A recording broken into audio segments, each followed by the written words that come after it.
Some stories begin with a single act of kindness that ripples through generations. This is the true account of Robert Buck Harrison, a cattle rancher whose simple gesture of humanity toward two desperate Apache siblings changed not only their lives, but revealed a hidden chapter of American frontier history that historians are still trying to piece together. What started as an ordinary drought-stricken evening in 1952 Arizona became the night that would forever alter Buck's understanding of loyalty, family, and the untold stories that shaped the American West. The whispered words those siblings spoke to him that night would lead to a discovery so profound that it challenged everything the local community thought they knew about their own past. The dust devils danced across the parched earth of Buck Harrison's ranch as the sun began its descent behind the jagged mountains of southeastern Arizona. It was late September 1952, and the drought had been merciless for 3 consecutive years. The once green pastures now resembled cracked leather, and the cattle moved slowly between the few remaining water holes, their ribs showing despite Buck's best efforts to keep them fed. Buck stood on the wooden porch of his modest ranch house, surveying the land that had been in his family for 2 generations. At 38, he had the weathered hands and sun-lined face of a man who had spent his entire adult life working the harsh desert terrain. His grandfather had established the ranch in 1889, and his father had expanded it during the more prosperous years following World War I. Now, Buck found himself fighting to keep the legacy alive as the land seemed determined to reclaim itself. The ranch sprawled across nearly 4,000 acres of high desert country, bordered by the Dragoon Mountains to the east and the Chiricahua Range to the south. It was beautiful in its stark way, with towering saguaro cacti standing sentinel over the landscape and ancient oak trees clinging to life in the deeper washes. But beauty didn't feed cattle or pay the mounting bills that seemed to arrive with each mail delivery. Buck's wife, Mary, had left 6 months earlier, unable to bear the isolation and financial strain any longer. She had taken their 8-year-old daughter, Sarah, back to her family in Tucson, promising it was only temporary. But Buck knew better. The divorce papers had arrived 3 weeks ago, and he had signed them without contest. He couldn't blame her for wanting a different life, one with more security and fewer worries about whether the next season would bring rain or ruin. Now, as he stood alone watching the sunset paint the mountains in shades of orange and purple, Buck felt the weight of responsibility settling on his shoulders like a heavy blanket. He had 12 remaining hands working the ranch, down from the 30-plus crew his father had employed during the ranch's heyday. Each month, he had to make increasingly difficult decisions about who to keep and who to let go. The sound of his old pickup truck's engine broke the evening silence as his foreman, Joe Martinez, returned from checking the eastern pastures. Joe had been with the ranch for 15 years and was one of the few men Buck trusted completely. He was also one of the few who understood the delicate relationship between the ranch and the small Apache community that lived in the nearby mountains. "Evening, Buck," Joe called out as he climbed the porch steps, removing his worn hat to wipe the sweat from his brow. "Got some news from the backcountry." Buck turned from his contemplation of the mountains. "Good news or bad news?" "Depends on how you look at it," Joe replied, settling into one of the wooden chairs that had seen better days. "Found sign of Apache camp about 3 miles up Skeleton Canyon. Fresh sign, maybe 2 or 3 days old." This wasn't entirely unexpected. The Apache had been moving through this region for centuries, long before Buck's grandfather had claimed his stake. Most were peaceful passages, small groups moving between traditional gathering areas or visiting family members on the San Carlos Reservation to the north. Buck had always maintained a policy of respectful coexistence, providing water during dry spells and medical aid when needed, following the example his grandfather had set. "Just passing through?" Buck asked. Joe shook his head slowly. "Don't think so. Looked more permanent. Someone's hurting up there, Buck. I could tell from the way the camp was set up. Protective, defensive. And there were signs of someone being real sick." Buck had grown up hearing stories from his grandfather about the Apache families who had helped the ranch during its early years. There had been mutual respect, even friendship, between the Harrison family and several Apache leaders. His grandfather had often said that understanding the land meant understanding the people who had lived on it for generations. "You think they need help?" Buck asked. "Can't say for sure, but my gut tells me yes," Joe replied. found some tracks leading down toward the old spring in Devil's Canyon. Someone was carrying water back up the mountain, making multiple trips. The old spring Joe mentioned had been a gathering place for both ranchers and Apache for decades. It was one of the few reliable water sources in the area, fed by an underground stream that seemed immune to even the worst droughts. Buck's grandfather had deliberately never fenced it, maintaining it as neutral ground where anyone could water their animals or fill their containers. As they talked, the first stars began to appear in the darkening sky. The desert air, which had been brutally hot during the day, was already beginning to cool. Soon, it would be cold enough to see their breath, one of the many contradictions of high desert life that never ceased to amaze Buck. "Tomorrow, I'll ride up that way," Buck decided. "If someone needs help, we'll do what we can." Joe nodded approvingly. "Want me to come along?" "No, better if I go alone. Less threatening that way." The next morning dawned clear and cold, with a thin layer of frost covering the water troughs. Buck saddled his favorite horse, a sturdy quarter horse named Copper, and filled his canteens with fresh water. He also packed a small bag with basic medical supplies, some jerky, and a few cans of beans. If someone was indeed sick up in the mountains, they might need more than just water. The ride to Skeleton Canyon took Buck through some of the most rugged terrain on his property. The path wound between massive boulders and through stands of mesquite and Palo Verde trees that had somehow found purchase in the rocky soil. As he rode higher into the mountains, the vegetation changed, becoming more diverse. Here, oak trees grew alongside madrona and manzanita, creating patches of welcome shade. Buck had always loved this part of his land, even though it was unsuitable for cattle. There was something ancient and timeless about these mountains, as if they held secrets from long before his family had arrived. His grandfather had told him stories of hidden Apache strongholds and sacred places scattered throughout these peaks, places where ceremonies had been conducted for countless generations. About 2 hours into his ride, Buck began to smell smoke on the wind. It was the clean smell of a well-managed campfire, not the acrid scent of a wildfire. He guided Copper carefully through a narrow defile between two towering rock formations and found himself looking down into a small, hidden valley. Below him, partially concealed by a grove of oak trees, he could see a simple camp. A small fire burned in a ring of stones, and nearby stood a traditional Apache wickiup, a dome-shaped dwelling made of bent poles covered with brush and canvas. Smoke rose from an opening at the top, and Buck could see movement around the structure. As he watched, 2 figures emerged from the wickiup.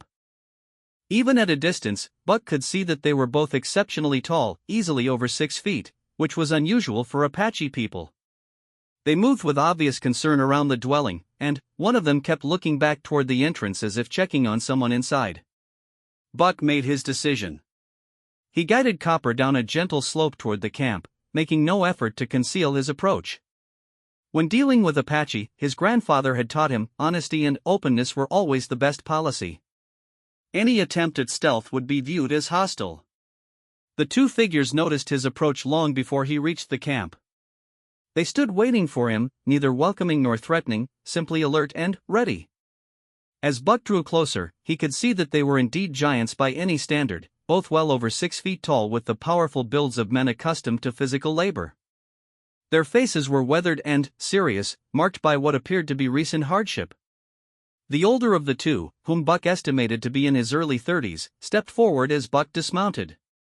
He had the bearing of a leader, someone accustomed to making difficult decisions.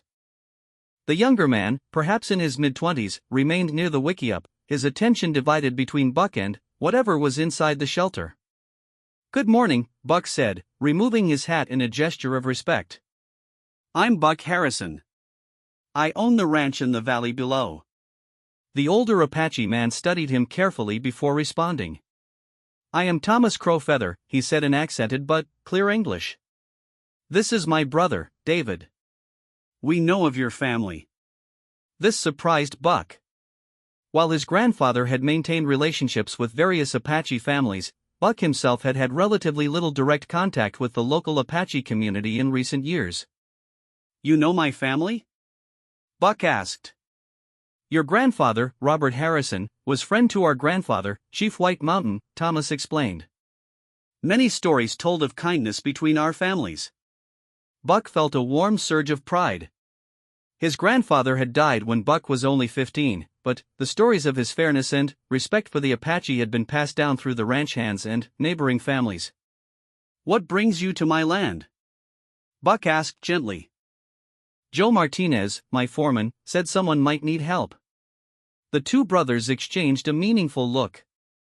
David said something in Apache to his brother, speaking too quickly for Buck to catch any individual words. Thomas listened carefully, then turned back to Buck. "Our sister is very sick," Thomas said simply. "We brought her here because this place has strong medicine. Our grandfather told us stories of healing that happened in this canyon." Buck nodded, understanding. Many places in Apache tradition were considered to have special healing properties, often associated with natural springs or particular rock formations. The fact that they had chosen this specific location suggested their situation was desperate. "What kind of sickness?" Buck asked.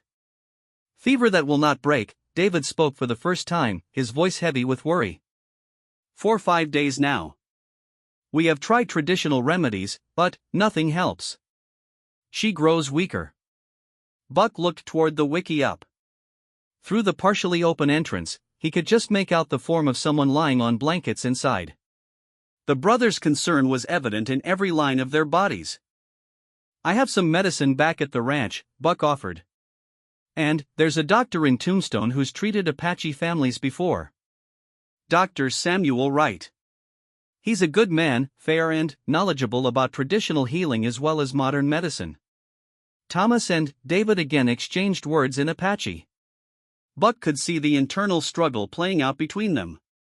Accepting help from outside their community was clearly difficult, but their sister's condition was apparently severe enough to override traditional reluctance. "We would be grateful for medicine," Thomas finally said. "But we cannot take her to town. There are complications." Buck didn't press for details about these complications. In his experience, Apache families often had good reasons for avoiding towns, ranging from legal issues to simple mistrust of white authorities. "I understand," Buck said. "Let me ride back and get supplies. I can bring Dr. Wright here if you'd agree to that. He can be trusted to keep your location private." The relief on both brothers' faces was immediate and obvious. "You would do this?" David asked. "My grandfather taught me that good neighbors help each other," Buck replied. "Doesn't matter what color their skin is or what language they speak at home." As Buck prepared to mount Copper for the ride back to the ranch, Thomas called out to him. "Mr. Harrison, there is something you should know about our family, about why we are here." Buck paused, sensing the importance of whatever Thomas was about to share. "Our grandfather, Chief White Mountain, left something in these mountains long ago. Something he entrusted to your grandfather's care, but the location was lost when both old men died. Our sister became sick while we were searching for this place. We believe her illness and our search are connected." This was intriguing and puzzling. Buck had inherited all of his grandfather's papers and personal effects, but he had never seen any mention of something being entrusted to his care by an Apache chief. "What kind of something?" Buck asked. "Records," Thomas said carefully. "Papers that tell the true story of what happened here during the Apache Wars. Papers that could change how history remembers those times." Buck felt a chill that had nothing to do with the morning air. The Apache Wars had been a bloody and controversial period in Arizona history, with atrocities committed by both sides. If there were records that shed new light on those events, they could indeed be historically significant. "I'll do everything I can to help your sister," Buck promised. "And, after she's better, maybe we can talk more about these records." As Buck rode back toward the ranch, his mind raced with questions and possibilities. What kind of records had Chief White Mountain entrusted to his grandfather? Why had his grandfather never mentioned them?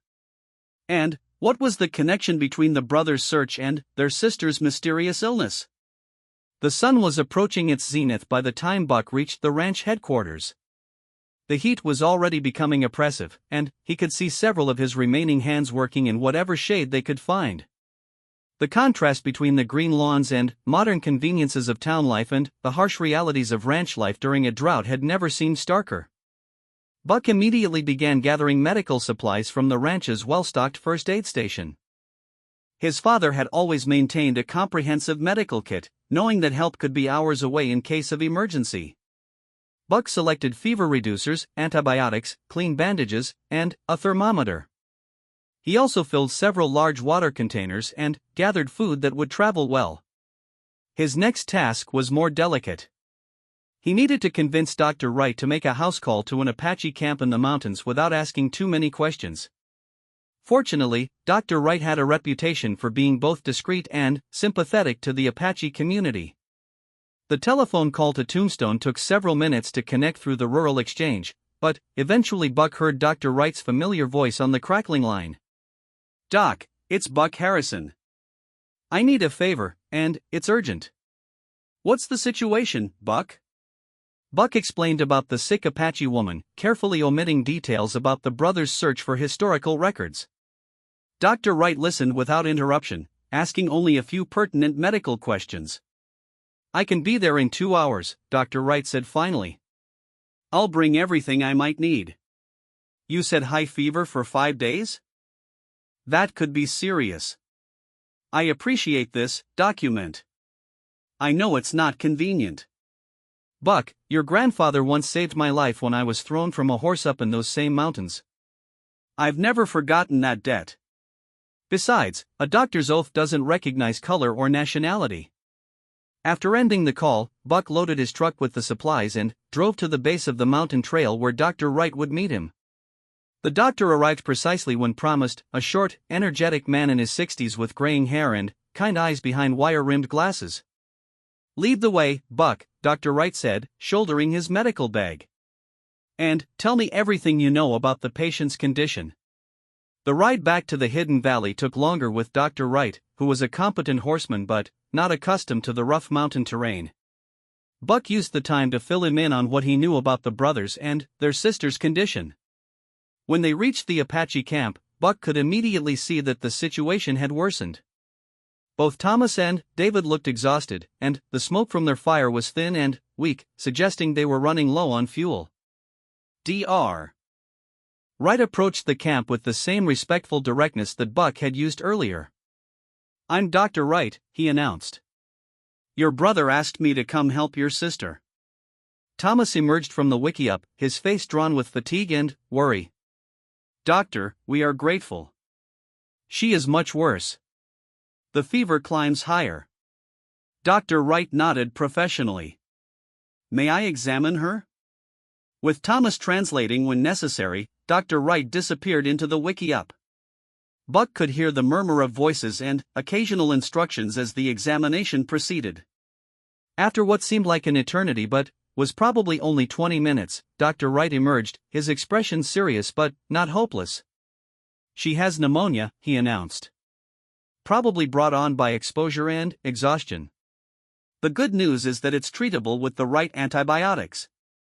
The bad news is that she's very sick and will need constant care for several days." Buck saw the relief and continued worry warring on the brothers' faces. "What do we need to do?" David asked. Dr. Wright began pulling medications from his bag. "First, we start her on antibiotics immediately. Second, we need to break this fever and keep her hydrated. Third, she needs to be kept warm but not overheated, and she needs to rest completely." As Dr. Wright prepared the medications and gave detailed instructions to the brothers, Buck found himself studying the camp more carefully. Despite their worry about their sister, Thomas and David had maintained the site meticulously. Everything was organized and purposeful, from the carefully banked fire to the way supplies were stored and protected. Near the wickiup, Buck noticed something that made him pause. Partially concealed under a canvas tarp were what appeared to be old papers and documents, along with some traditional Apache artifacts. The papers looked old and yellowed, and Buck caught a glimpse of what might have been official letterhead on some of them. "Mr. Harrison," Thomas said, noticing Buck's glance toward the concealed documents. "Tonight, when our sister is stable, we would like to show you what we have found. Perhaps you can help us understand its meaning." Buck nodded, his curiosity intensifying. Whatever those documents contained, they were clearly important to the brothers, important enough that they had risked their sister's health to search for them in these remote mountains. Dr. Wright finished his initial treatment and spent additional time showing the brothers exactly how to administer the medications and monitor their sister's condition. "I'll need to check on her again tomorrow," he said. "Buck, can you bring me back up here?" "Of course," Buck replied. "Whatever it takes." As the afternoon wore on, Buck found himself drawn into the rhythm of the camp. He helped the brothers gather firewood and improve their water collection system, using knowledge his grandfather had passed down about surviving in these mountains. There was something deeply satisfying about the simple, purposeful work, so different from the complex financial and logistical challenges he faced daily at the ranch. The Apache woman, whose name Buck learned was Sarah Crowfeather, began showing signs of improvement as the antibiotics took effect. Her fever started to drop, and she was able to take small amounts of water and thin soup that David prepared over the fire. As evening approached and the mountain air began to cool, Thomas and David invited Buck to share their simple meal of rabbit stew and fry bread. The food was delicious, seasoned with wild herbs that gave it a unique, earthy flavor. As they ate, the brothers began to share their story. "Our family has kept many secrets for many years," Thomas began, his voice taking on the cadence of a traditional storyteller. "Some secrets were kept to protect people who were still alive. Some were kept because the time was not right for truth to be spoken." Buck listened intently, sensing that he was about to hear something significant.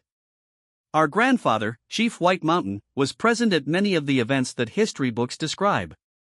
But the history books do not tell the whole truth. They do not tell about the secret alliances, the betrayals within both Apache and white communities, the hidden reasons behind many of the battles and treaties." David picked up the narrative. "Before he died, our grandfather told us that he had given certain documents to your grandfather for safekeeping. Documents that proved the truth about those times. He said that someday, when enough time had passed and enough people had died, the truth could be told without causing more bloodshed." Buck felt the weight of family legacy settling on his shoulders once again. "What kind of documents?"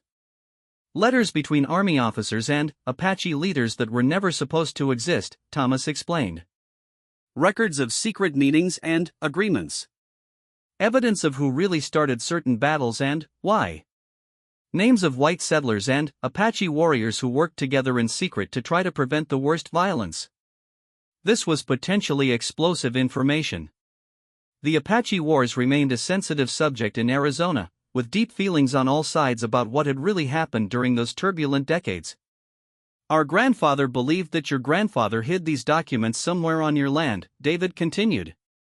"Somewhere safe, somewhere that only someone who knew both Apache and white ways of thinking could figure out."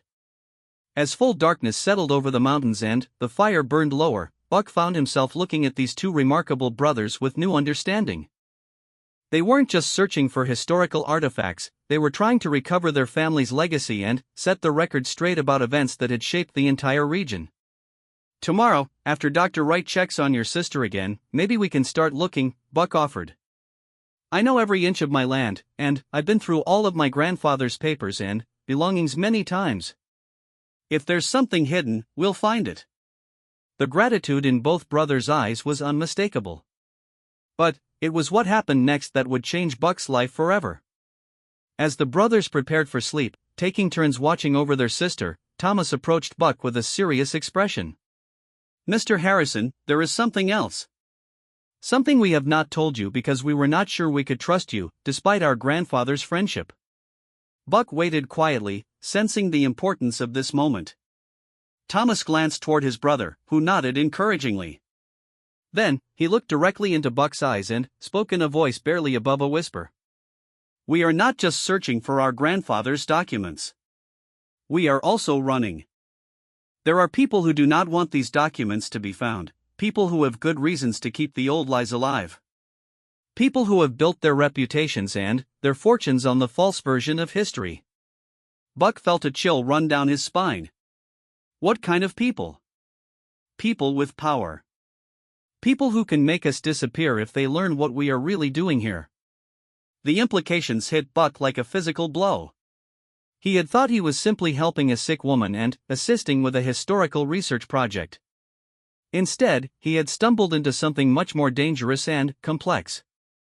"How many people know you're here?" he asked. "We hope no one," David replied, joining the conversation. "But we cannot be sure.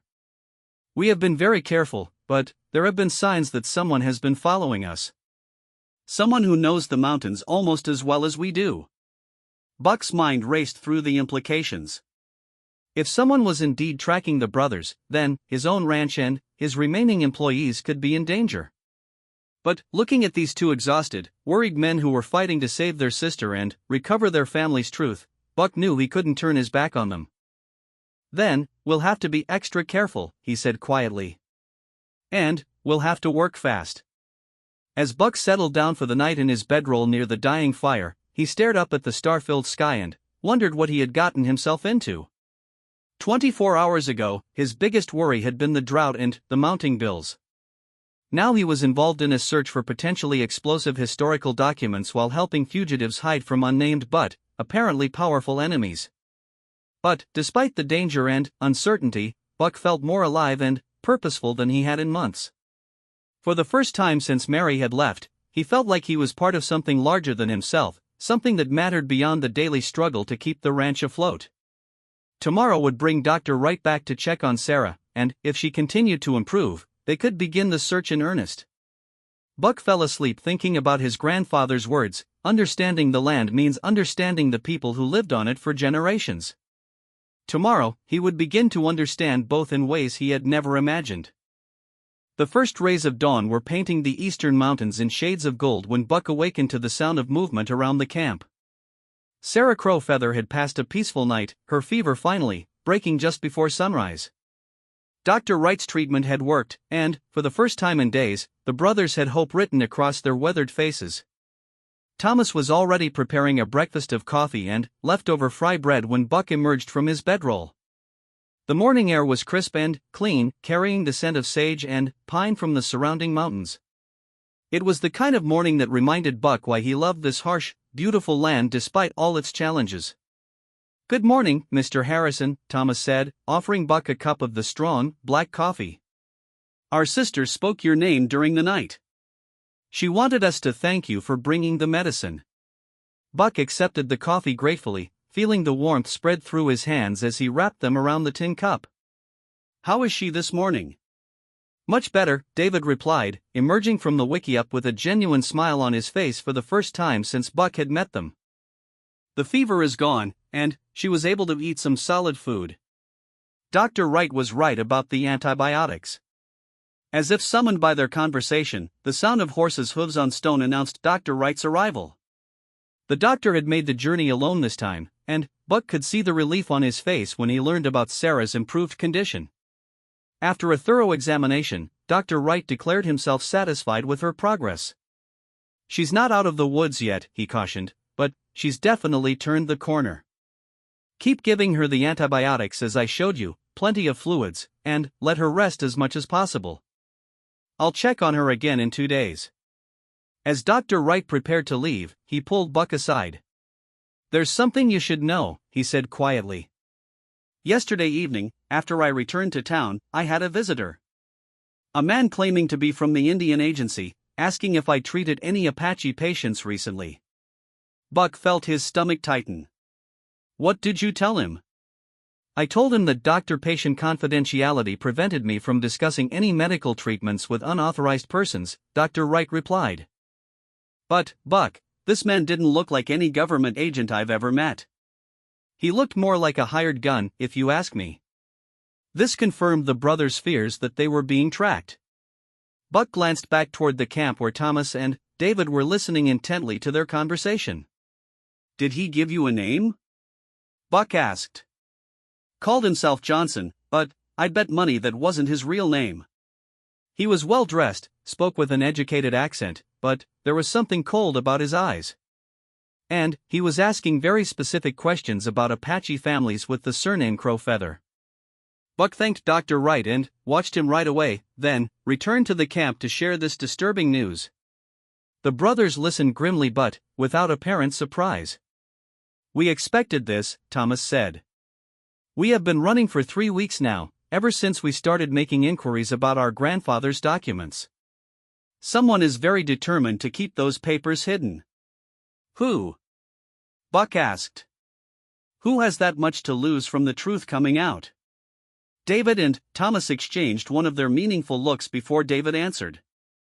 Our grandfather told us that some of the documents prove that certain prominent families in Arizona built their wealth and reputations on lies about the Apache Wars. These families have descendants who are now powerful politicians, business leaders, even historians who have written the official accounts of those times. Buck began to understand the scope of what they were dealing with. So we're not just talking about historical curiosity. We're talking about modern fortunes and reputations built on false foundations. Exactly, Thomas confirmed. And there are people willing to kill to protect those foundations. The weight of this revelation settled over the camp like a heavy blanket. Buck had stumbled into something far more dangerous than he had imagined, but, looking at these two brothers who had risked everything to care for their sister and recover their family's truth, he knew he couldn't walk away. Then, we better find those documents before they find us, Buck said decisively. Do you have any idea where your grandfather might have told my grandfather to hide them? Thomas reached for the bundle of papers Buck had noticed the day before. We have been studying everything our grandfather left us, looking for clues. May we show you what we have found so far? Buck nodded eagerly, and Thomas carefully unwrapped the bundle. Inside were several dozen documents of various ages and types. Some appeared to be official letters written on military letterhead, others were handwritten notes in both English and Apache, and still others were what looked like maps and sketches. These are copies, Thomas explained. Our grandfather made copies of everything before he gave the originals to your grandfather.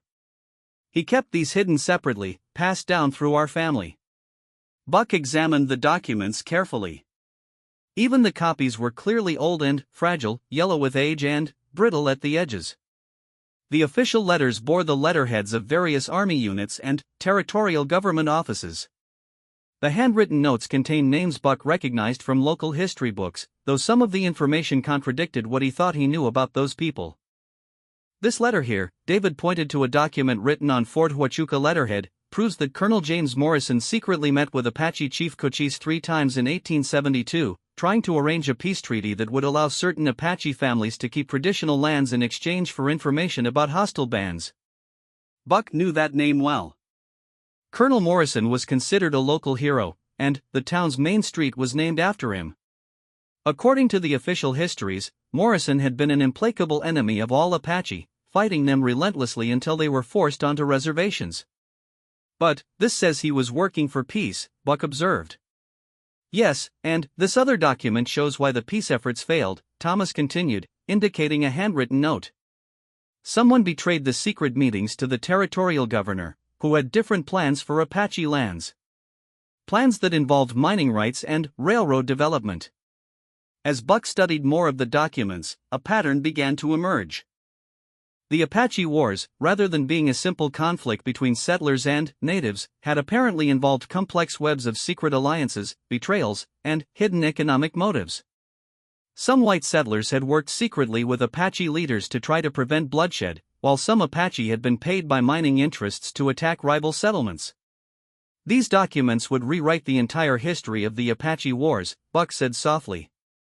And destroy the reputations of several founding families whose descendants are now among the most powerful people in Arizona, David added grimly. Buck continued examining the papers, looking for any clue about where his grandfather might have hidden the originals. Near the bottom of the bundle, he found a hand-drawn map that made his heart race with recognition.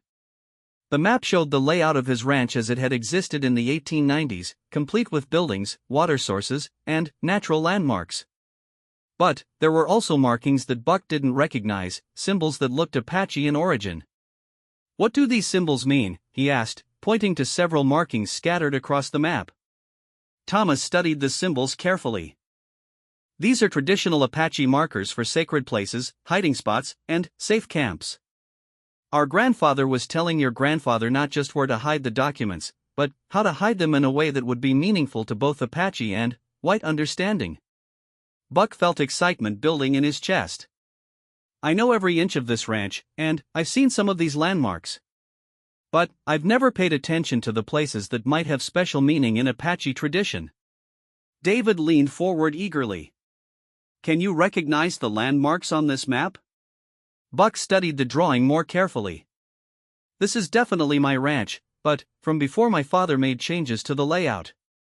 This building here, he pointed to a structure near the center of the map, that's the old barn that burned down in 1923.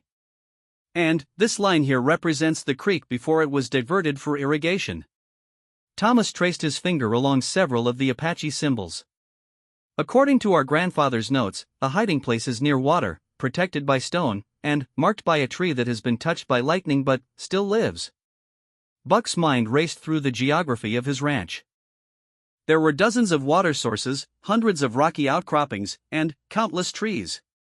But the combination of all three elements might narrow the possibilities significantly. There's a place, Buck said slowly, up near the old line shack in Willow Canyon. There's a spring that feeds into a natural pool, surrounded by red rock walls. And there's an old oak tree that was struck by lightning years ago but somehow survived. The brothers exchanged excited glances. That sounds like exactly the kind of place our grandfather would choose, Thomas said. Buck looked toward the wickiup where Sarah was resting. How soon can we move her? Dr. Wright said she should rest for several days, David replied. But if we are careful, and if the danger is real, perhaps we could move her to a safer location tomorrow. I know a place, Buck offered. There's an old cabin near the spring I mentioned, built by my grandfather for line riders. It's hidden, defensible, and has fresh water. If we're going to search for the documents, that would be a perfect base of operations. As they continued planning, Sarah emerged from the wickiup for the first time since Buck had arrived. She was clearly weak but alert, and Buck could see the family resemblance immediately. She had the same intelligent eyes as her brothers and the same aura of quiet strength. You are the rancher who brought medicine, she said in careful English. My brothers tell me you are willing to help us find our grandfather's legacy. Buck removed his hat respectfully. Yes, ma'am. Your grandfather was friends with my grandfather. I'm honored to continue that friendship. Sarah smiled, the first genuine smile Buck had seen from any member of the family. Our grandfather spoke often of Robert Harrison. He said he was a man who understood that the earth belongs to all people, and that truth is more important than comfort. As the day progressed, Buck found himself drawn deeper into the Crow Feather family's story. Thomas and David shared more details about their grandfather's life, painting a picture of a complex man who had lived through the most turbulent period in Apache history. Chief White Mountain had been present at many of the major events of the Apache Wars, sometimes as a combatant, sometimes as a peace negotiator, always as a protector of his people. He had witnessed atrocities on both sides and had worked tirelessly to find ways for Apache and white settlers to coexist peacefully. Our grandfather believed that violence came from misunderstanding and greed, not from any natural hatred between peoples, Sarah explained during a rest between medical treatments. He saw that many white settlers were good people who simply wanted to build homes and raise families, just as Apache wanted to continue their traditional ways of life. Buck listened to these stories with growing respect for Chief White Mountain and increasing understanding of why these documents were so important. They represented not just historical facts, but a vision of what might have been possible if greed and prejudice hadn't overwhelmed common sense and human decency. As evening approached, Buck made preparations to return to his ranch for the night. He needed to check on his cattle and his remaining hands, and he wanted to study his grandfather's papers more carefully in light of what he had learned. I'll be back first thing in the morning, he promised. And I'll bring supplies to help us move Sarah to the safer location. Thomas walked with Buck to where his horse waited. Mr. Harrison, we want you to know that we understand the danger we are bringing to your life. If you want to change your mind, we will understand. Buck considered this offer seriously. He was risking not just his own safety, but potentially the welfare of his remaining ranch hands and even the survival of the ranch itself. If powerful people were indeed determined to keep these documents hidden, they might not hesitate to destroy anyone who helped in finding them. But, as he looked back at the small camp where these remarkable people were fighting to preserve their family's truth and honor, Buck knew he couldn't walk away. "My grandfather taught me that a man's word is the most valuable thing he owns," Buck replied. "I gave my word to help, and that's what I'm going to do." The ride back to ranch headquarters gave Buck time to think about everything he had learned. The documents in the brothers' possession were clearly authentic and, potentially explosive. If they could find the originals that Chief White Mountain had entrusted to Buck's grandfather, they would have evidence that could rewrite Arizona history. But, finding the documents was only the first challenge. They would then have to figure out how to reveal the truth safely, without getting themselves killed in the process. Buck was beginning to understand that this was as much about survival as it was about historical justice. When Buck arrived at the ranch, he found Joe Martinez waiting for him with a concerned expression. "Buck, we had visitors today," Joe reported. "3 men in a fancy car, asking questions about Apache families and whether we'd seen any strangers in the area." Buck's blood ran cold. "What did you tell them?" "Told them we hadn't seen anybody, and that they were welcome to look around if they wanted. They declined, but they spent a lot of time studying the mountains with binoculars." This was exactly what Buck had feared. The men hunting the Crowfeather family were getting closer, and they were obviously well organized and well funded. "Joe, I need to ask you something, and I need you to trust me even if I can't explain everything right now," Buck said seriously. Joe had been with the ranch long enough to recognize when Buck was dealing with something important. "What do you need, Buck? There might be some trouble coming our way." "Nothing to do with the ranch directly, but I might need your help with something that could be dangerous." "Are you willing to trust me on this?" Joe studied Buck's face carefully, then nodded slowly. "Your grandfather saved my father's life during a flash flood back in 1925. The Martinez family owes the Harrisons a debt we can never repay. Whatever you need, Buck, you've got it." Buck felt a surge of gratitude for Joe's loyalty, but also a heavy responsibility. He was asking good people to risk themselves for a cause they didn't fully understand. "I can't tell you all the details yet," Buck explained, "but there are some Apache people hiding in our mountains who need help. They're good people, Joe, and they're in danger from some very bad people. I might need your help protecting them and finding something that was hidden on our land many years ago." Joe nodded grimly. "Apache families helped this ranch during the early years when we were struggling to survive. Now it's our turn to help them." That evening, Buck spread his grandfather's papers across the kitchen table and studied them by lamplight with new eyes. He had been through these documents many times over the years, but now he was looking for any reference to Chief White Mountain or hidden documents. Near midnight, in a bundle of old correspondence, Buck found something that made his heart skip. It was a letter from his grandfather to his grandmother, written during a trip to Phoenix in 1894. In it, his grandfather mentioned meeting with my Apache friend to arrange for the safekeeping of important papers that must be preserved for future generations. The letter went on to describe a hiding place where water meets stone under the protection of the lightning tree, known to both our peoples as sacred ground. Buck felt excitement building as he realized this was almost certainly a reference to the same location Thomas had described from the Apache symbols on the map. But the letter contained one more crucial piece of information. "I have left markings that any Harrison who understands our family's relationship with the land will be able to interpret." Buck leaned back in his chair, mind racing. His grandfather had apparently created some kind of code or marker system that would help future generations locate the hidden documents. Buck had grown up on this land, had explored every canyon and creek, but he had never thought to look for deliberate markings left by his grandfather. Tomorrow, he would return to the mountains with supplies and new hope. The search for Chief White Mountain's documents was about to begin in earnest, and Buck had a feeling that everything he thought he knew about his family's history was about to change. As he prepared for bed, Buck couldn't shake the feeling that he was being watched. He checked the locks on all the doors and windows, something he had never felt the need to do before. The peaceful isolation of ranch life was starting to feel more like vulnerability. Outside, the desert night was alive with its usual sounds, the distant call of coyotes, the rustle of small animals in the brush, the whisper of wind through the mesquite trees. But tonight, those sounds seemed different somehow, as if they might be masking the approach of less welcome visitors. Buck fell asleep with his grandfather's rifle beside his bed, and Chief White Mountain's map burned into his memory. Tomorrow would bring new challenges and dangers, but also the possibility of uncovering a truth that had been hidden for more than 50 years.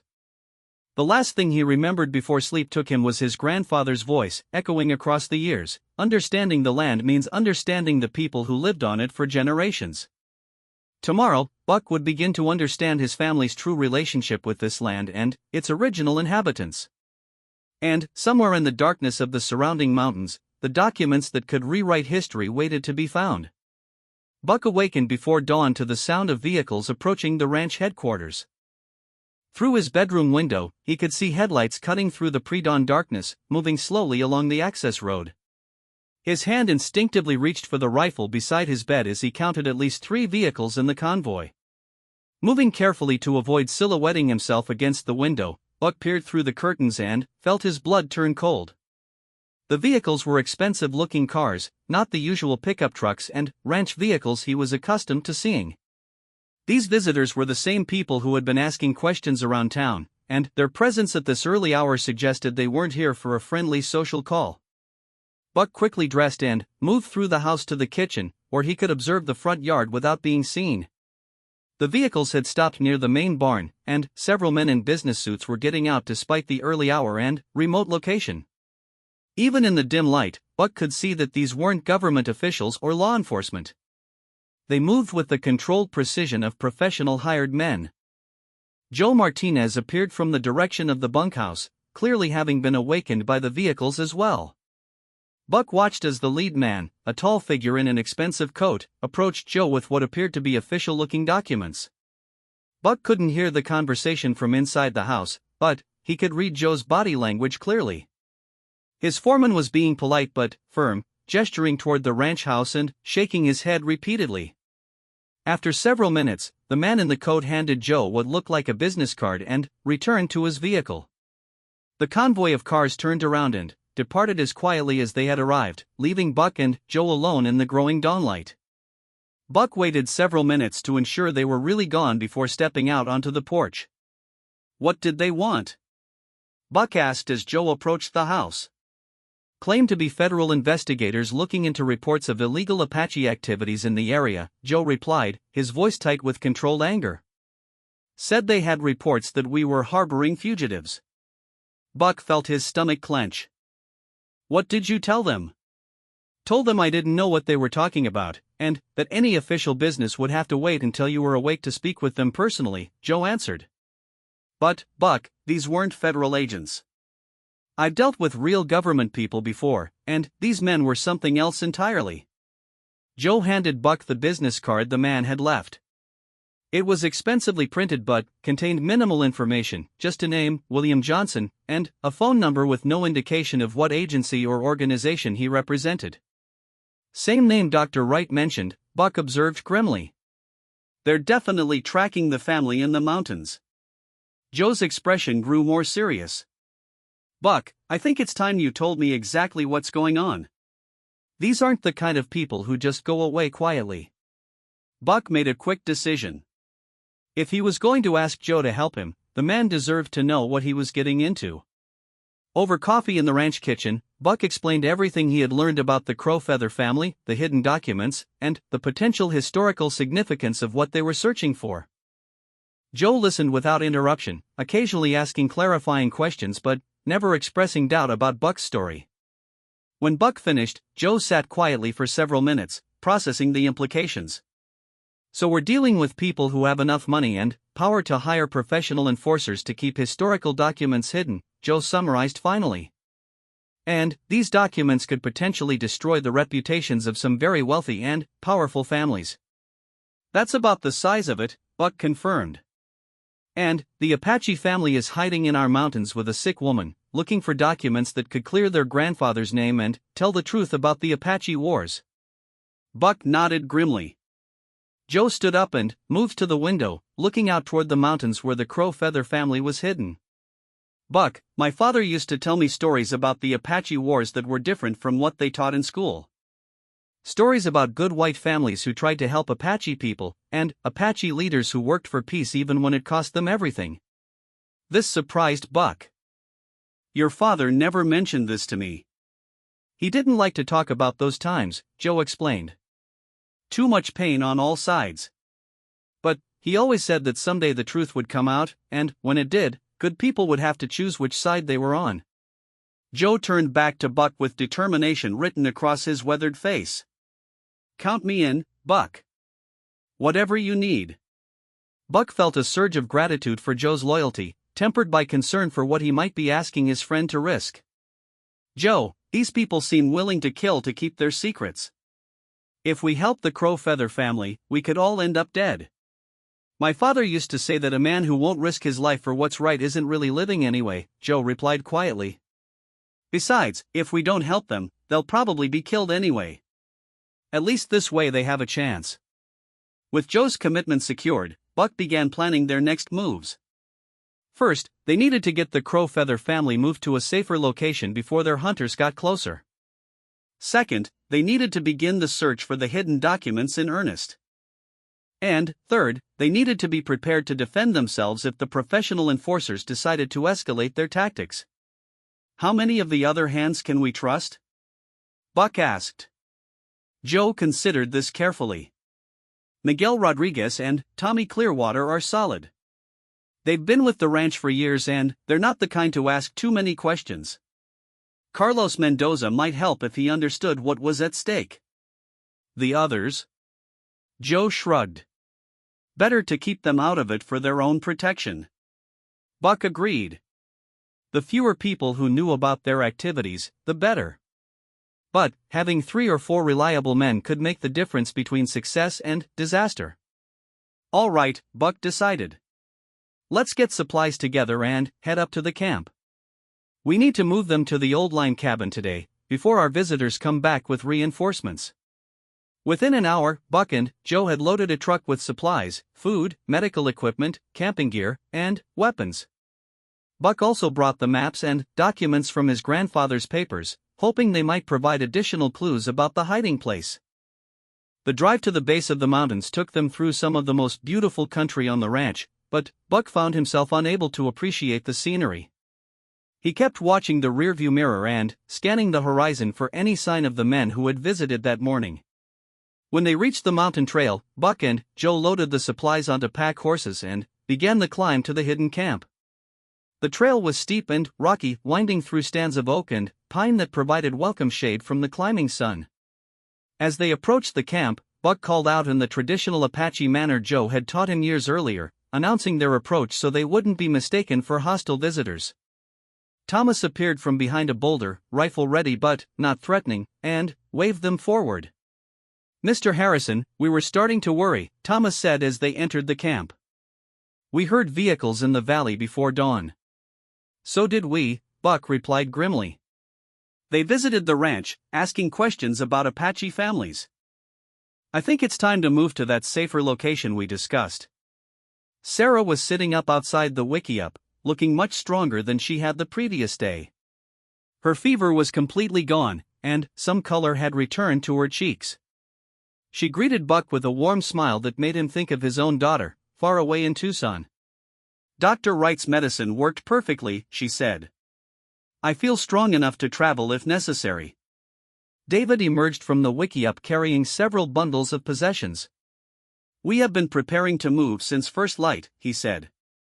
"We saw riders on the distant ridges yesterday evening, and we knew they were getting closer." Buck felt a chill at this news. If the hunters had people watching the mountains from multiple positions, the Crow Feather family was in immediate danger. "How long to get to the line cabin?" Buck asked Joe. "About 2 hours if we're careful and take the hidden trail," Joe replied. "But we'll be exposed crossing Willow Canyon." Thomas and David quickly broke down their camp, working with the efficient speed of people accustomed to moving quickly when necessary. Within 30 minutes, they were ready to travel. Sarah was able to walk, though clearly still weak, and the brothers divided their possessions between 2 pack bundles. The journey to the line cabin took them through some of the most rugged terrain in the mountains. Joe led the way, following deer trails and natural paths that would be nearly impossible for vehicles to follow. Buck brought up the rear, watching for any signs of pursuit. The hidden trail Joe had mentioned proved to be a narrow ledge that skirted around the exposed canyon floor, threading between massive boulders and through patches of dense vegetation. It was treacherous going, especially for Sarah in her weakened condition, but it kept them concealed from anyone watching from the surrounding ridges. When they finally reached the lime cabin, Buck was relieved to see that it was exactly as he remembered it, small but solidly built, with thick log walls and a roof that had been recently repaired. The cabin sat in a grove of oak trees near a natural spring that fed into a clear pool surrounded by red sandstone walls. More importantly, Buck could immediately see the lightning-struck tree that Thomas had mentioned from his grandfather's notes. An ancient oak, easily 100 years old, showed clear evidence of having been struck by lightning at some point in the distant past. Half of its trunk was black and twisted, yet the tree continued to live and grow, its remaining branches full of healthy green leaves. "This is it," Buck said with certainty. "This is the place your grandfather described." Thomas and David studied the location carefully, comparing it with the map they carried. The spring, the protective stone walls, the lightning tree, everything matched their grandfather's descriptions perfectly. "Our grandfather chose well," Thomas observed. "This place has strong protective medicine." As they settled into the cabin and arranged their temporary camp, Buck found himself studying the area around the lightning tree with new interest. If his grandfather had indeed hidden documents here, there should be some kind of marker or clue to indicate the exact location. The cabin itself was small but comfortable, with 2 rooms and a stone fireplace that would provide warmth and cooking facilities. More importantly, it was easily defensible, with clear views of all approaches and thick walls that would stop most rifle bullets. Joe immediately began organizing defensive preparations, positioning supplies so they could withstand a siege if necessary, and identifying the best positions for defending the cabin. Buck was impressed by his foreman's tactical thinking and grateful for his military experience during World War I. "If they find us here, we'll have the advantage of position and cover," Joe observed. "But we can't hold out indefinitely against determined attackers." Buck nodded, understanding the implications.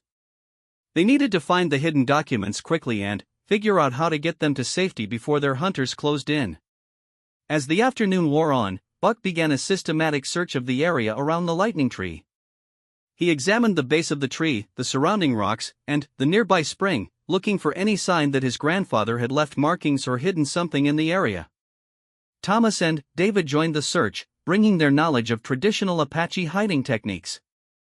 Sarah, still recovering but determined to help, studied the documents they had brought, looking for any additional clues about the specific location.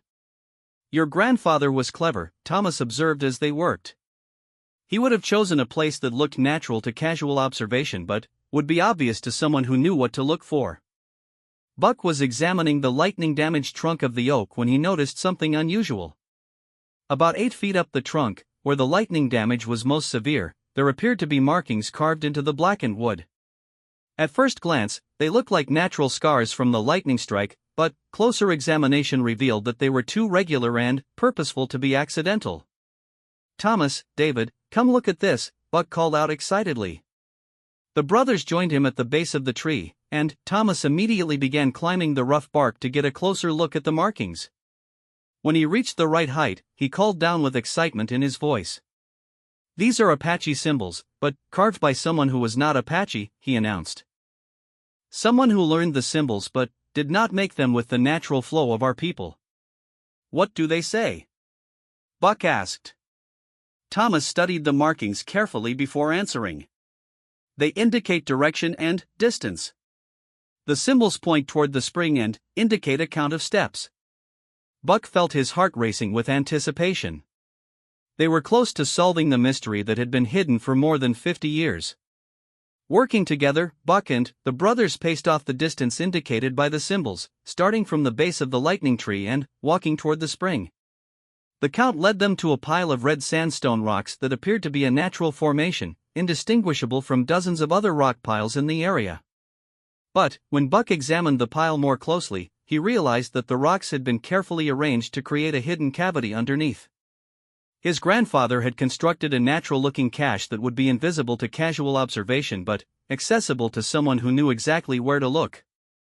"This is it," Buck said softly, his voice filled with awe.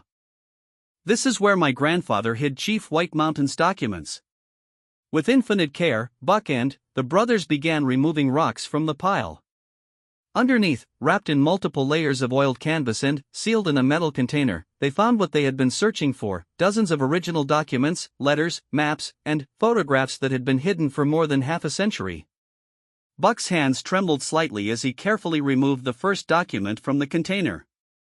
It was a letter written on official Army letterhead, dated 1873, and signed by Colonel James Morrison. The letter was addressed to Chief White Mountain and contained detailed proposals for a secret peace treaty that would have allowed Apache families to remain on traditional lands in exchange for information about hostile bands. "This letter alone would change everything people think they know about Colonel Morrison," Buck said in amazement. David was examining photographs that showed Apache and white families working together during the 1870s and 1880s.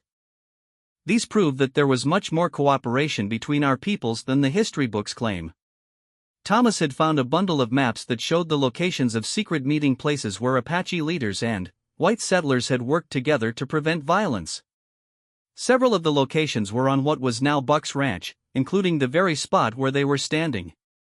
"Your grandfather's land was a place of peacemaking long before it was a cattle ranch," Thomas observed. "Our grandfather chose this hiding place because it had always been a place where different peoples came together in friendship."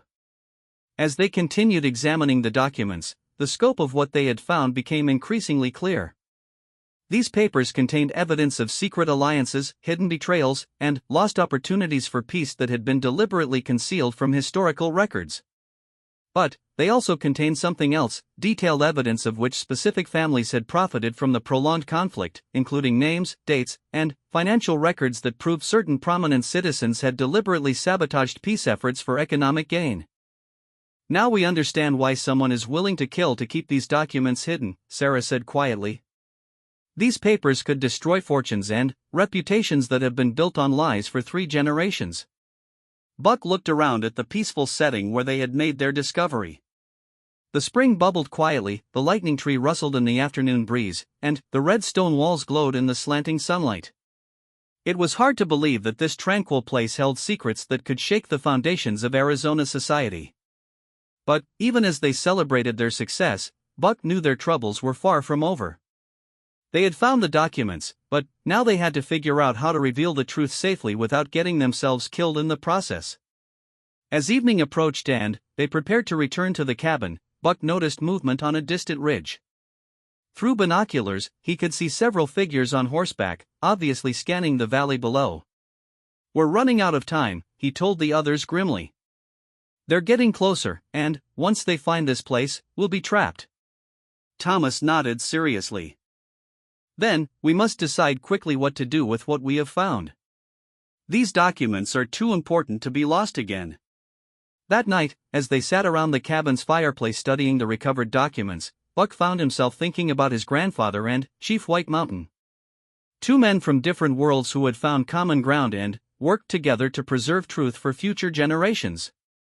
Now it was up to Buck and the Crow Feather family to honor that legacy and find a way to share these revelations with the world. But first, they had to survive long enough to tell the story. Outside the cabin, the desert night was alive with sounds that might mask the approach of enemies. Tomorrow would bring new challenges and dangers, but tonight, for the first time in over 50 years, the truth about the Apache Wars was finally within reach of the light. The sound that awakened Buck was subtle but unmistakably wrong for the mountain wilderness, the distant murmur of multiple engines running at idle. He slipped from his bedroll in the cabin's main room and moved carefully to the window, peering through a gap in the curtains toward the valley below. Dawn was still an hour away, but he could see lights moving through the darkness.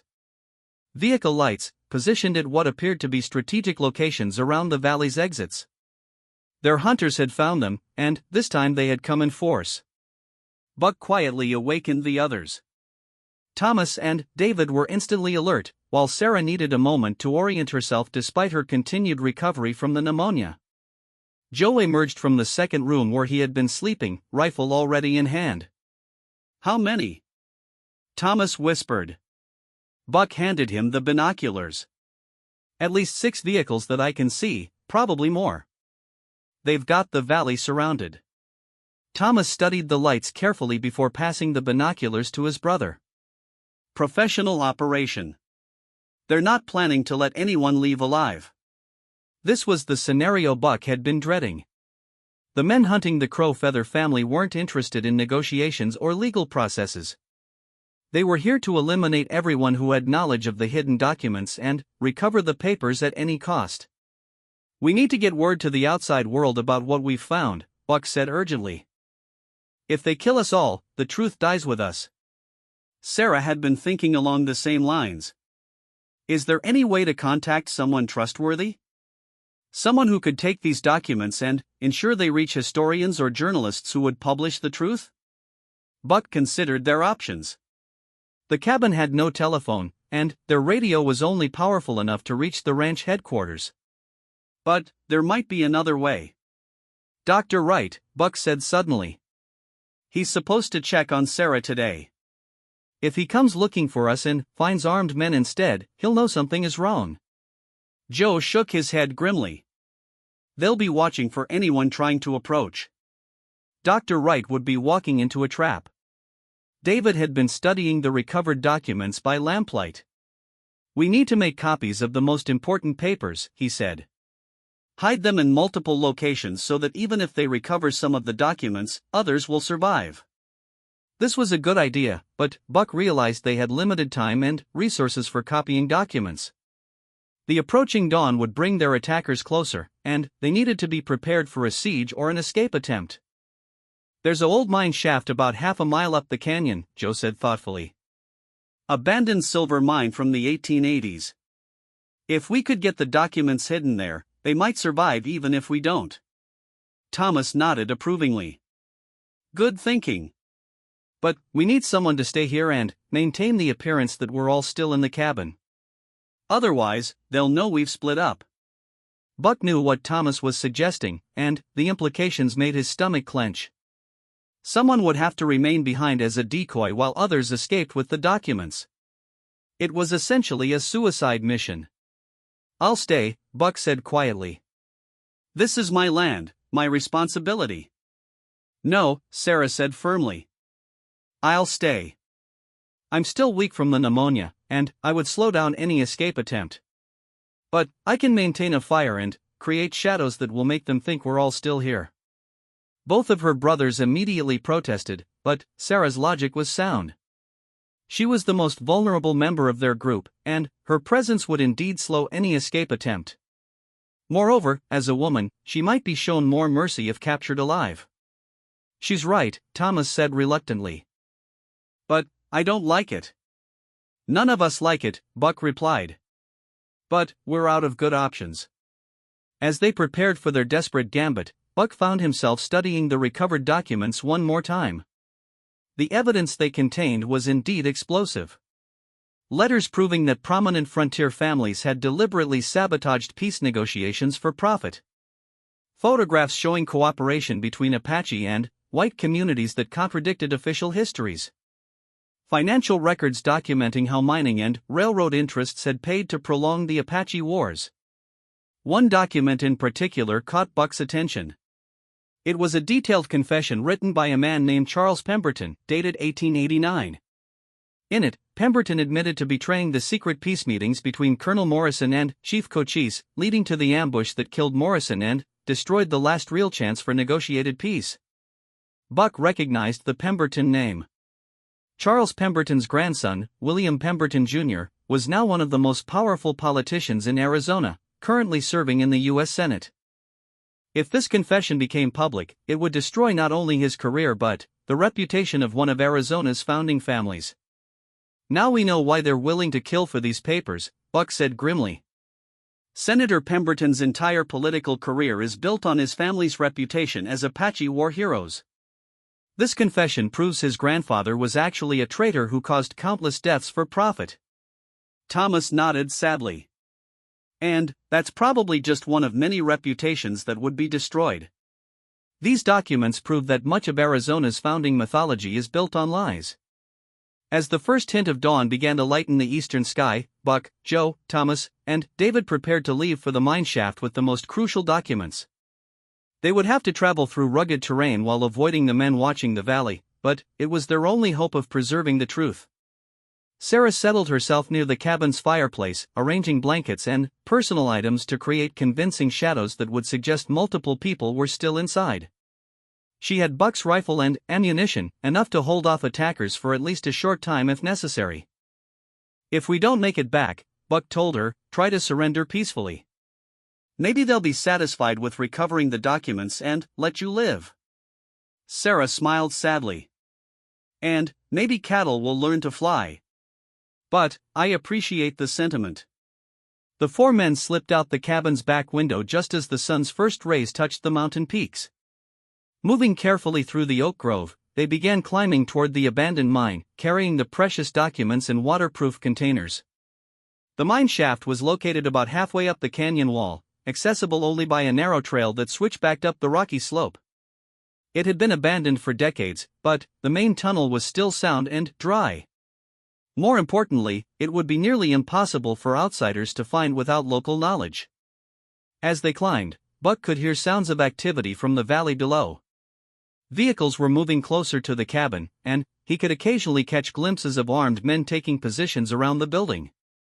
Sarah was going to face a much larger force than any of them had anticipated. The mine entrance was partially concealed by a rockfall that had occurred years earlier. Joe and Thomas worked to clear a passage while Buck and David kept watch on the approaches. Inside the mine, the air was cool and dry, with the metallic smell of old workings still lingering after all these years. About 100 feet into the main tunnel, they found a perfect hiding place, a side passage that led to a small chamber where the miners had followed a promising vein that ultimately proved worthless.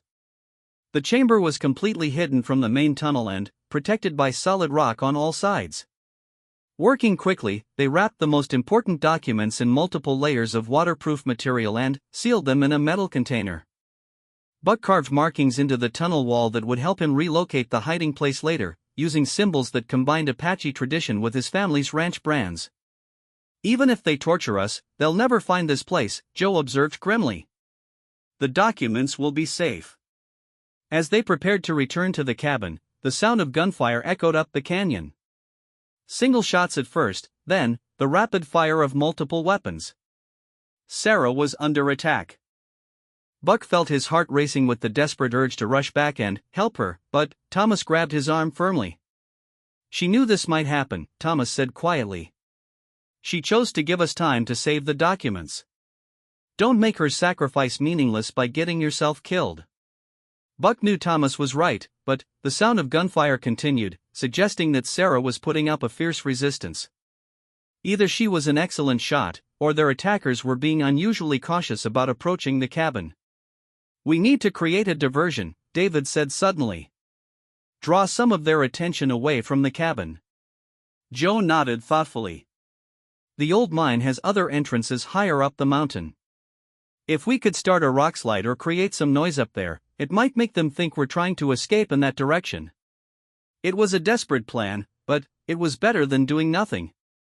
They climbed higher into the mountains, following old mining trails that Buck remembered from childhood explorations.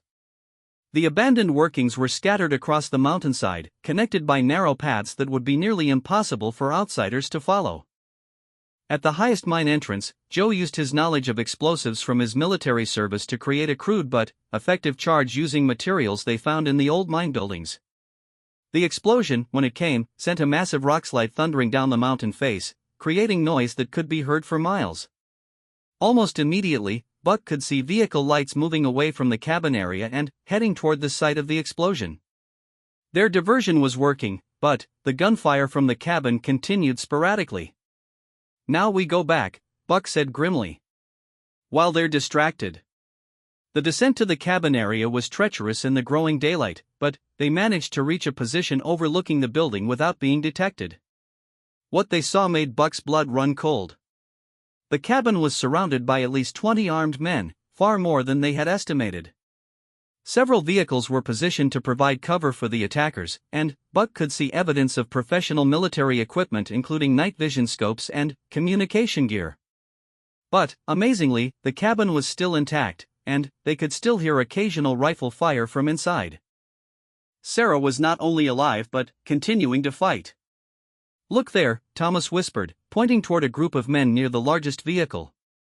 "The man in the suit giving orders, I recognize him from photographs. That's William Pemberton Jr. himself." Buck felt a shock of recognition. Senator Pemberton had come personally to oversee the recovery of the documents that could destroy his family's reputation. This wasn't just about hired enforcers anymore, they were dealing with someone who had enormous political power and resources. "He's not taking any chances," Joe observed. "He wants to make sure those documents are recovered and destroyed personally." As they watched, Pemberton appeared to be growing impatient with his men's inability to capture the cabin quickly. He was gesturing angrily and pointing toward the building, clearly demanding more aggressive action. Buck realized that Sarah's situation was about to become much worse. Pemberton was apparently willing to risk a full assault on the cabin rather than continue the siege. "We need to do something dramatic," Buck said urgently. "Something that will force them to retreat or at least buy Sarah more time." David had been studying the attackers' positions carefully. "Their vehicles are their weak point," he observed. "If we could disable or destroy them, they'd be stranded up here." Joe nodded approvingly. "And most of them would have to retreat to protect their escape routes." It was another desperate plan, but Buck was past worrying about caution. These people had invaded his land, threatened his friends, and were attempting to suppress historical truth for their own selfish reasons. 3 weeks after the landslide that buried Senator Pemberton and his men, Buck Harrison sat in the editorial offices of the Arizona Republic in Phoenix, watching as seasoned journalists pored over photocopies of the recovered documents. The original papers remained safely hidden in the mine shaft, but the copies were generating exactly the kind of excitement Buck had hoped for. "This is extraordinary," said Margaret Chen, the newspaper's chief investigative reporter. "These documents don't just revise Arizona history, they completely overturn it. We're looking at evidence that could trigger congressional investigations and criminal prosecutions." The journey from the mountain cabin to this Phoenix newsroom had been fraught with danger and difficulty. After the landslide, Buck and the Crowfeather family had been forced to remain hidden for several days while search and rescue teams looked for survivors of what was officially reported as a tragic mining accident that killed Senator Pemberton and 5 members of his security detail. Dr. Wright had played a crucial role in their escape, using his medical credentials to provide cover for their movements while they made their way to safety. The doctor had also served as an intermediary with trusted contacts in the academic and journalistic communities who could properly evaluate and publicize the recovered documents. Thomas and David sat quietly in the corner of the conference room, still somewhat overwhelmed by finding themselves in the middle of a major metropolitan newspaper office. Sarah had remained at Dr. Wright's clinic, continuing her recovery from pneumonia while helping to organize and catalog the hundreds of documents they had recovered. "The question now," said James Morrison III, the newspaper's publisher and great-grandson of the Colonel Morrison mentioned in many of the documents, "is how we present this information without causing panic or vigilante justice." Buck had been surprised to learn that Morrison was related to one of the central figures in the documents, but the publisher had proven to be completely committed to revealing the truth about his ancestor, regardless of how it might affect his family's reputation. "My great-grandfather has been portrayed as either a hero or a villain, depending on who was telling the story," Morrison had explained during their first meeting. "What these documents show is that he was actually a man trying to prevent a war, not start one. I want the world to know the truth." The documents revealed a complex web of relationships and motivations that contradicted nearly everything the history books taught about the Apache Wars. Colonel Morrison had indeed been working secretly for peace, arranging clandestine meetings with Apache leaders and developing detailed proposals for coexistence that would have preserved Apache rights while allowing continued settlement. But those peace efforts had been systematically sabotaged by a conspiracy of mining and railroad interests who profited from the continued conflict. The Pemberton family had been central to this conspiracy, using their political connections to ensure that peaceful Apache leaders were betrayed and killed, prolonging the wars for nearly a decade beyond what should have been possible. "Look at this financial ledger," Margaret Chen said, pointing to one of the recovered documents. It shows payments from 3 different mining companies to Charles Pemberton totaling over $50,000, a fortune in 1870s money, specifically for services related to Apache policy. Dr. Samuel Hartley, a historian from Arizona State University who had been brought in to authenticate the documents, looked up from a stack of letters he had been examining. These correspond perfectly with documented historical events, but they provide completely different explanations for why those events occurred. This confession letter from Charles Pemberton, for instance, explains the ambush that killed Chief Cochise's son and destroyed the 1872 peace negotiations. Buck watched the experts work with a mixture of satisfaction and anxiety. The documents were clearly having the impact he had hoped for, but he was acutely aware that powerful people would not allow this information to become public without a fight. "What kind of security measures are you taking?" Buck asked Morrison directly. "The people who killed Senator Pemberton to get these documents won't hesitate to go after journalists and publishers." Morrison's expression grew grim. "We've been thinking about that. We're preparing multiple copies of all materials and distributing them to news organizations around the country. If something happens to us, the story will still come out through other channels." Thomas spoke up for the first time since they had arrived at the newspaper. "Our grandfather always said that truth is like water, it will find a way to flow around any obstacle. But sometimes people have to die to create the channel for that flow." The weight of Thomas's words settled over the room. Everyone present understood that they were potentially risking their lives to reveal information that certain people were willing to kill to suppress. Dr. Wright, who had been quietly reviewing medical records that documented the effects of the prolonged Apache wars, looked up with a troubled expression. "There's something else we need to consider. These documents don't just implicate the Pemberton family. I'm seeing evidence that several other prominent Arizona families were involved in the conspiracy to prolong the wars." Margaret Chen nodded grimly. "I've been researching the modern descendants of the families mentioned in these papers. We're talking about current state legislators, federal judges, major business leaders. The political and economic implications of this revelation are staggering." Buck felt the full weight of what they had uncovered settling on his shoulders. They weren't just revealing historical truths, they were potentially destroying the foundations of Arizona's current power structure. "Maybe that's exactly what needs to happen," Sarah said quietly from the doorway. She had arrived from Dr. Wright's clinic, looking much stronger than she had in the mountains but still bearing the traces of her recent illness. All eyes turned to her as she continued. "For over 70 years, these lies have shaped how people in Arizona think about Apache people, about the history of this state, about who deserves respect and who deserves blame. Maybe it's time for the whole rotten structure to come down." James Morrison leaned back in his chair, considering Sarah's words. "The question is whether we can bring down the lies without bringing down innocent people who had nothing to do with creating them." Buck understood the publisher's dilemma. Many of the current-day descendants of the families implicated in the documents were probably unaware of their ancestors' crimes. Revealing the truth would destroy reputations and fortunes that had been built unknowingly on false foundations. But how many Apache families have suffered for 70 years because of these lies? David asked pointedly. "How many opportunities for understanding and cooperation have been lost because people believed the false version of history?" Dr. Hartley looked up from another batch of documents. "There's also the academic consideration. These papers provide crucial evidence about a pivotal period in American history. Suppressing them would be a disservice to historical scholarship regardless of the political implications." As the discussion continued, Buck found himself thinking about his grandfather and the choice he had made to hide these documents rather than reveal them immediately. Had the older Robert Harrison been right to wait for a safer time to share the truth? Or had his caution simply allowed the lies to become more deeply entrenched? "What would your grandfather want us to do?" Buck asked Thomas directly. Thomas considered the question carefully before answering. "Our grandfather believed that truth was sacred, but he also believed in protecting his people. He hid these documents because revealing them in his time would have brought more violence and suffering. But times have changed. Apache people are no longer at war, and we have legal protections our grandfather never had. Sarah nodded agreement. And, more importantly, we now have allies among white people who are willing to help us tell the truth.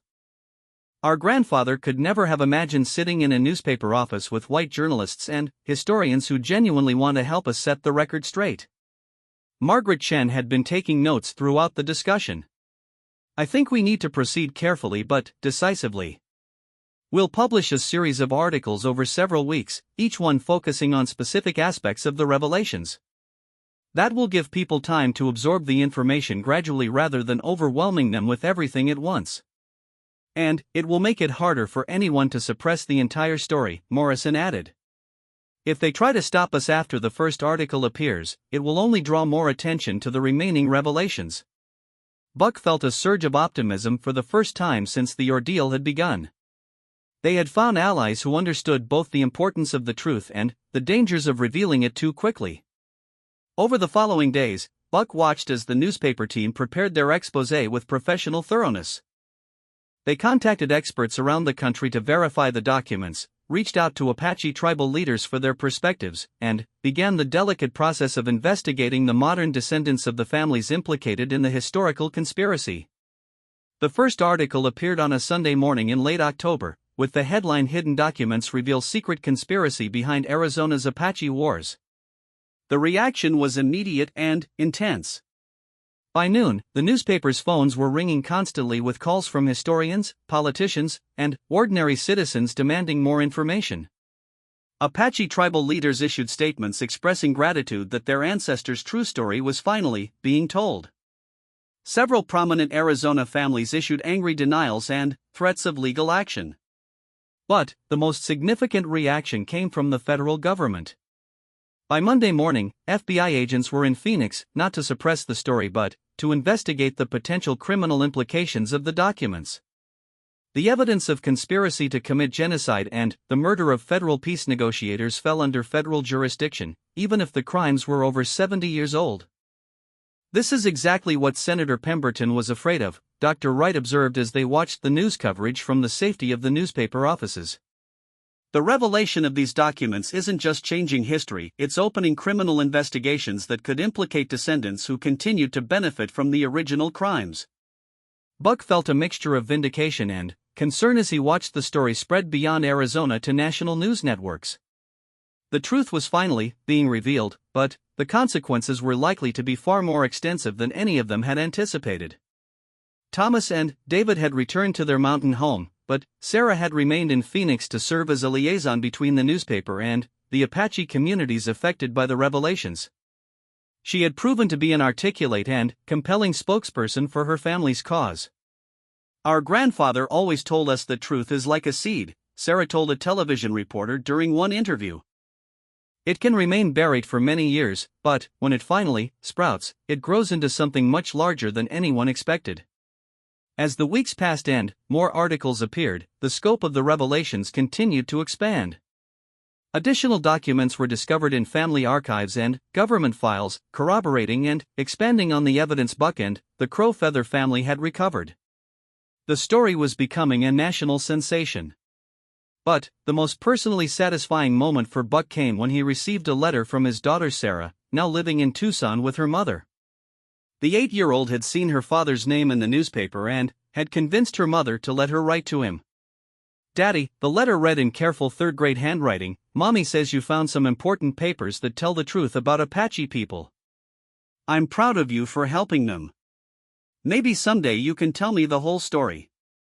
Buck folded the letter carefully and put it in his shirt pocket, next to his heart. For the first time since his wife had left, he felt like he had done something that might make his daughter proud to be a Harrison. 6 months later, Buck stood on the porch of his ranch house, watching the sun set behind the Dragoon Mountains. The drought had finally broken with the winter rains, and his pastures were green again for the first time in years. Several of his ranch hands had returned, drawn by improved conditions and the national attention the ranch had received as part of the Apache documents story. Thomas and David visited regularly now, no longer as fugitives but as honored guests helping Buck develop the historical site where Chief White Mountain's documents had been hidden. The location had been designated as a state historical landmark, ensuring that the story of the secret peace efforts would be preserved for future generations. Sarah had married a professor from Arizona State University and was working on a book about her grandfather's life and the broader history of Apache-white relations. She often brought her new husband to the ranch, and Buck had grown to appreciate the young man's genuine respect for Apache culture and history. Dr. Wright continued to provide medical care for the local Apache community, but now he did so as part of an official program funded by the state as partial restitution for the historical injustices revealed in the documents. The political ramifications of the revelations continued to unfold. Several prominent Arizona families had seen their reputations destroyed by evidence of their ancestors' crimes. 2 federal judges had resigned when evidence surfaced that they had continued to benefit from land frauds connected to the original conspiracy. The governor had appointed a special commission to investigate ongoing inequalities that could be traced to the historical injustices. But the most important change, in Buck's opinion, was in how people talked about the Apache Wars and the early history of Arizona. The simplified narrative of savage Indians versus brave settlers had been replaced by a more complex understanding of the economic and political forces that had driven the conflicts. As the first stars appeared in the darkening sky, Buck heard the sound of a vehicle approaching. Joe Martinez was returning from checking the cattle in the eastern pastures, but he wasn't alone. Thomas and David emerged from the passenger side of the truck, carrying bundles that Buck recognized as traditional Apache crafts. "Evening, Buck," Thomas called out as they approached the porch. "We brought gifts for the house. Sarah thought you might like some traditional pottery and weaving to remind you of our friendship."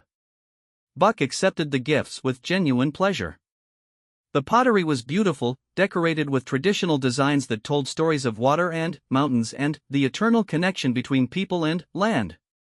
The weaving incorporated symbols that Buck now recognized as markers of peace and friendship between different peoples. "These are wonderful," Buck said sincerely. "But you've already given me the greatest gift possible." "What's that?" David asked.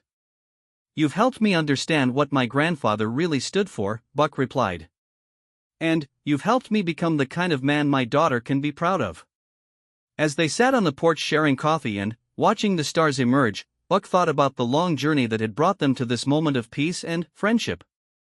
It had started with a simple act of kindness toward 2 desperate Apache brothers, and it had led to revelations that changed how an entire state understood its own history. The drought was over, both literally and figuratively. The land was green again, and the truth that had been buried for over 70 years was finally growing in the light of day. "Our grandfather would be proud," Thomas said quietly, echoing Buck's thoughts.